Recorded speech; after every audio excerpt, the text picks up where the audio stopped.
Assalamualaikum warahmatullahi wabarakatuh. Innal hamdalillah nahmaduhu wa nasta'inuhu wa nastaghfiruh wa na'udzu billahi min syururi anfusina wa min sayyiati a'malina may yahdihillahu fala mudhillalah wa may yudlil fala hadiyalah. Amma ba'd. Saudaraku kaum muslimin wal muslimat rahimakumullah. Alhamdulillah, Allah masih mempertemukan kita dengan hari ini dengan berbagai fasilitas yang luar biasa. Kita masih diberi kesempatan untuk beraktivitas seperti biasanya. Kita bisa istiqomah di dalam menjalankan ibadah yang tentu semuanya ini bukan sesuatu yang kecil nilainya, tetapi adalah sesuatu yang sangat luar biasa. Oleh karena itu sepatutnya kita sebagai seorang muslim itu mensyukuri berbagai nikmat yang telah Allah berikan kepada kita sekalian. Salawat dan salam mudah-mudahan tetap terlimpah tercurah pada Rasulullah Muhammad sallallahu alaihi wasallam. Beliau uswah hasanah kita sekalian dan juga yang kita harapkan syafaatnya kelak di yaumil qiyamah. Saudaraku kaum muslimin wal muslimat rahimakumullah, pada saat ini kita akan melanjutkan pembahasan kita tentang pembentukan keluarga sakinah. Adapun untuk saat ini saya ingin menyampaikan kelanjutan data yang ada di Pengadilan Agama Tulungagung. Kalau kemarin kita sampaikan data perceraian mulai tahun 2018, 2019, 2020, dan ini sudah ada data terbaru yang tanggal 31 Agustus 2001 kemarin. Ini dimuat di Radar Tulungagung tentang perceraian yang terjadi di Pengadilan Agama Tulungagung untuk durasi Januari sampai Juli tahun 2021. Dilaporkan bahwa di Pengadilan Agama Tulungagung untuk rentang waktu mulai Januari sampai Juli 2021 itu sudah memutuskan perkara sebanyak 1.478 kasus perceraian. Jadi ada 1.478 kasus. Menurut laporan, untuk perceraian ini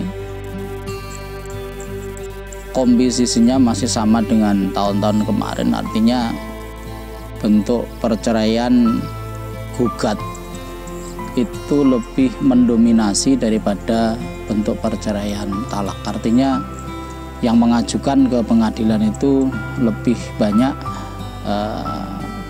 istri dibandingkan dengan suami.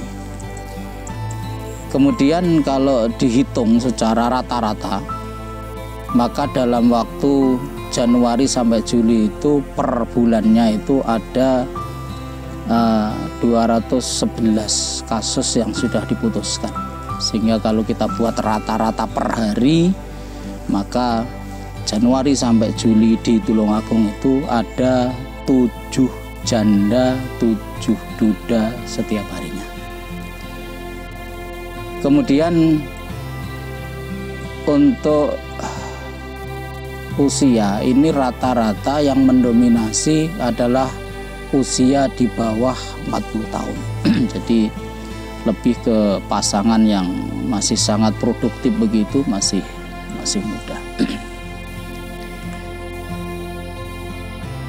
Saudaraku kaum muslimin dan muslimat rahimakumullah, ada sedikit perbedaan antara tahun sebelumnya dengan tahun ini tentang jumlah dari perceraian dengan alasan-alasan tertentu.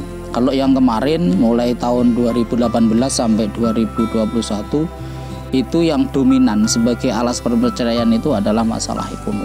Untuk tahun 2021 Januari sampai Juli ini ada pergeseran sedikit. Yang mendominasi itu adalah alasan ketidakharmonisan rumah tangga dalam tanda kutip yang terkait dengan masalah perselingkuhan. Jadi kalau tahun-tahun kemarin yang dominan alasannya itu adalah alasan ekonomi, tetapi menurut data yang dirilis dari Pengadilan Agama Tulungagung untuk tahun 2021 Januari sampai Juli ini yang mendominasi, walaupun tidak terlalu banyak pergeserannya. Jadi kasus yang alasannya itu ketidakharmonisan dalam rumah tangga itu sejumlah 616 kasus, sedangkan yang alasannya ekonomi itu ada 600 kasus, kemudian yang lain-lain ada 250 kasus yang dijadikan alasan. Saudaraku kaum muslimin rahimakumullah, ini berarti ada sesuatu yang perlu untuk kita renungkan bersama. Karena kalau sudah menyangkut masalah perselingkuhan, ini artinya pernikahan yang dibangun itu betul-betul tidak sesuai dengan apa yang diharapkan oleh agama kita. Karena pernikahan itu pada hakikatnya sebetulnya intinya itu ada dua yang menjadi tujuan utama. Yang pertama itu terbentuknya keluarga sakinah. Kemudian yang kedua ini adalah terciptanya generasi yang berkualitas, generasi yang berakhlakul karimah. Banyak terjadi kasus ketika orang tuanya ini berpisah, apalagi dengan alasan perselingkuhan. Ini biasanya akan sangat berpengaruh terhadap kejiwaan anak itu.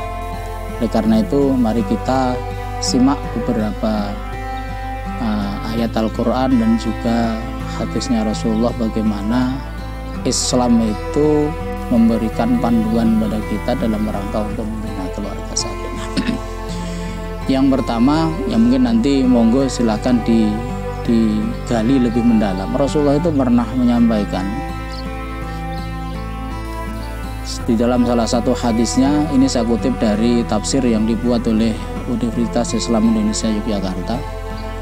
Di dalam salah satu buku tafsirnya itu mengutip hadis yang berasal dari Ibnu Abbas yang diriwayatkan oleh Ibnu Asakir, yang di sana itu Rasulullah Sallallahu Alaihi Wasallam bersabda, Bismillahirrahmanirrahim, kamula min nisa'il alamina arba'un, Maryam wa Asiyah imra'atu Imran wa Khadijah wa Fatimah. Rasulullah menyampaikan sebaik-baik perempuan di dunia ini ada 4. Pertama, Maryam ini ibunya Nabi Isa alaihissalam. Monggo nanti silahkan kaji lebih mendalam apa yang terjadi pada beliau. Kemudian yang kedua itu Asiyah imro'atu Fir'aun. Asiyah istrinya Fir'aun. Jadi Asiyah ini dipuji-puji oleh Rasulullah karena ketegarannya di dalam menghadapi suami yang kafir kepada Allah. Kemudian yang ketiga itu Khadijah, istrinya Rasulullah, yang beliau awalnya adalah seorang aghnia, kaya sekali, kemudian menginfakkan hartanya ini untuk kepentingan dakwah Islam. Kemudian yang keempat ini adalah Fatimah binti Rasulullah, istri dari Ali bin Abi Thalib. Kalau ingin mengkaji lebih mendalam, silahkan mengkaji sejarah ketika tokoh ini untuk dijadikan sebagai sarana mengevaluasi diri, terutama bagi para istri. Saudaraku kaum muslimin rahimakumullah. Kemudian di dalam Al-Quran Allah Subhanahu wa Ta'ala itu menyampaikan penggalan surat An-Nisa ayat 19. Maka kita renungkan bersama. A'udzubillahi minasyaitonirrajim. wa'asiruhunna bil ma'ruf fa in karihtumuhunna fa'asa an takrahu syai'an wa yaj'alallahu fihi khairan katsira. Pergaulilah istri-istrimu itu dengan ma'ruf, dengan patut. Fa in karihtumuhunna, maka jikalau kamu sekalian itu ada perasaan tidak suka kepada istri, yang sebetulnya juga ini berlaku juga bagi istri terhadap suami, maka berfikirlah fa'asa an takrahu syai'an wa yaj'alallahu fihi khairan katsira. Boleh jadi engkau tidak menyukai sesuatu, sementara Allah Subhanahu wa ta'ala itu menciptakan di dalam yang tidak kita sukai itu khairan katsiran, kebaikan yang sangat banyak. Ayat ini berkaitan dengan masalah keluarga karena diawali dengan wa'ashiruhunna bil ma'ruf. Kita hanya sering membaca penggalan ayat sampai ini. Bahkan di kantor-kantor urusan agama itu sering ada tulisan ayat Al-Quran hanya sampai ini wa'ashiruhunna bil ma'ruf. Untuk kelanjutannya ini jarang ditulis di kawain. Di sana itu Allah menyampaikan supaya kita ini mempergauli pasangan kita. Jadi kalau suami mempergauli istri, kalau istri mempergauli suami dengan cara yang ma'ruf, patut, layak, umumnya lah begitu. Fa in karihtumuhunna, jikalau kamu itu menemukan dalam pasangan kamu itu sesuatu yang tidak kamu sukai, entah apanya, apakah perbuatan tertentu ataukah pemikiran tertentu, maka jangan lekas-lekas kita mengambil kesimpulan untuk firqah, untuk melakukan pisah begitu. Sebab apa? Wa'asa an takrahu syai'an, boleh jadi engkau itu membenci sesuatu, wa yaj'alallahu fihi khairan katsira, sementara Allah itu menjadikan di dalam sesuatu yang tidak kamu sukai, di dalam sesuatu yang engkau benci misalnya itu, di dalamnya itu banyak kebaikan. Dan ini kadang-kadang yang tidak terungkap kita, karena sering terjadi ketika kita ini tidak suka, ketika ada persoalan begitu, maka kita tidak pernah mengambil sisi positifnya, yang kita ambil itu terus negatifnya. Jadi kadang-kadang pasangan kita itu sudah berbuat baik kepada kita puluhan tahun misalnya itu, dengan berbagai macam kebaikan. Satu kali saja pasangan kita itu berbuat yang tidak baik, maka kemudian kita ini memiliki persepsi yang negatif. Yang positif, yang baik-baik itu menjadi hilang karena tertutup dengan cara berpikir kita yang negatif terhadap pasangan kita. Maka marilah kita ini berpikir wa yaj'alallahu fihi khairan katsira. Allah Subhanahu wa ta'ala menjadikan di dalam sesuatu yang tidak kita sukai itu kebaikan yang jumlahnya banyak. Maka berpikir ulang. Kalau orang Jawa bilang yo diunggahne yo didukne gitu. Nyawang kanan, nyawang kiri, nyawang ngarep, nyawang nguri, banyak yang mestinya harus menjadi pertimbangan kita. Jangan kemudian kita ini cepat-cepat membawa persoalan itu ke pengadilan agama. Karena sebetulnya kalau kita lihat dari jumlahnya kasus yang ada di pengadilan, kemudian alasan dibawanya kasus itu ke pengadilan, nampaknya persoalan hati ini mendominasi. Jadi persoalan hati ini mendominasi. Jadi ketidakharmonisan dalam rumah tangga ini kan sebetulnya dipicu oleh hati kita masing-masing. Karena memang sejujurnya kalau kita mau untuk jujur terhadap diri kita sendiri, memang orang itu memiliki perasaan jemu atau bosan. Jadi orang itu menjadi pasangan hidup bukan sehari atau 2 hari, bukan setahun atau 2 tahun, tetapi ini selama hidup kita, yang tentu di sana itu ada nilai-nilai kebosanan yang memang ini harus kita garap masing-masing di dalam batin kita. Jangan sampai nanti perasaan itu akan mendominasi hati kita, mendominasi pikiran kita, sehingga kita ini terus berpikir yang negatif terhadap pasangan kita. Kaum muslimin rahimakumullah. Kemudian yang juga tidak kalah pentingnya, Islam mengajarkan pada kita, suami dan istri itu harus betul-betul memahami tentang tugas dan tanggung jawab masing-masing.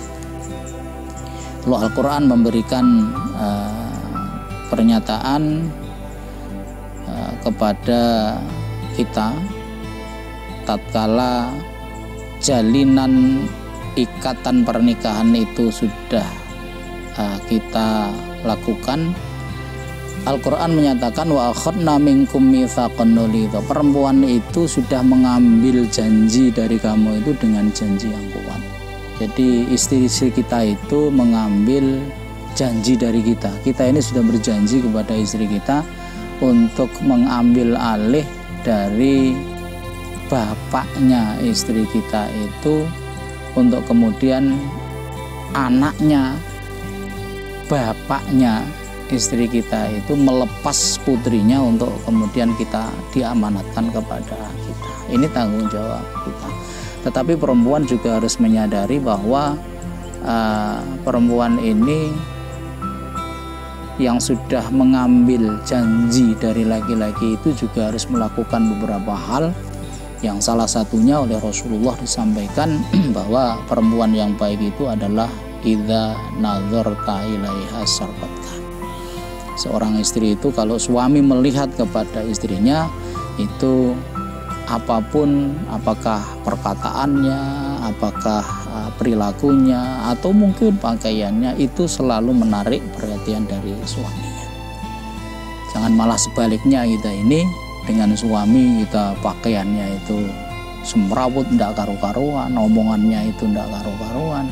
Sementara kalau dengan orang lain kita pakai pakaian yang bagus, omongannya ditataram.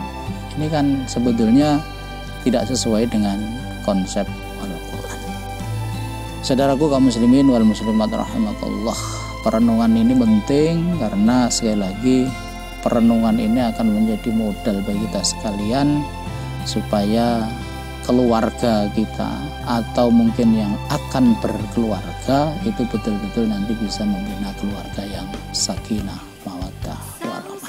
Kaum muslimin wal muslimat rahimakumullah, saya kira perenungan kita saat ini itu yang ini kalau kita renungkan insya Allah sangat luar biasa hasilnya, termasuk kisah dari 4 perempuan itu monggo digali sendiri yang kemudian dijadikan sebagai teladan dalam kehidupan rumah tangga kita. Ada kekurangan, mohon maaf yang sebesar-besarnya. Nasrun minallah wa fathun qarib wa basyiril mu'minin. Assalamualaikum warahmatullahi wabarakatuh.